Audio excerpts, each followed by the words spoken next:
সবজি পায়েস বাচ্চার জন্য খুবই গুরুত্বপূর্ণ। আমি আমার বাচ্চাকে সবজি দিয়ে পায়েস রান্না করে দিই। আমি গাজর, মিষ্টি কুমড়া এবং লাউ এই ৩ টা সবজি দিয়ে ওকে পায়েস রান্না করে দিই। আজ আমি লাউ দিয়ে দিচ্ছি। লাউ কুচি করে নিয়েছি। তার মধ্যে আমি দিয়ে দিচ্ছি খেজুর, বাদাম এবং লাগছে দুধ। আমি গরুর দুধ নিয়েছি। আপনার বাচ্চার বয়স যদি ১ বছরের উপরে হয় এবং বাচ্চা যদি ৬ মাস ব্রেস্ট ফিডিং করে তাহলে সে কাউ মিল্ক খেতে পারবে। একটু এলাচ দিচ্ছি, একটু লবণ দিচ্ছি।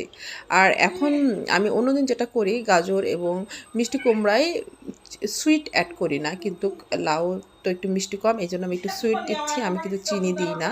আমার বাচ্চার খাবারে কখনোই চিনি দিই না। আমি ওকে খেজুরের গুড় দিয়ে করে দিচ্ছি। খেজুরের গুড়টা কিন্তু একদম অরিজিনাল। আপনারা বাচ্চাকে খেজুরের গুড় দিতে পারবেন। তো সব কিছু মিক্স করে নিয়ে জ্বালিয়ে নেওয়ার পরে এই যে দেখেন খুব সুন্দর মতো পায়েস কিন্তু তৈরি হয়ে গিয়েছে। আমার বাচ্চা খুব মজা করে খায় কিন্তু, হ্যাঁ?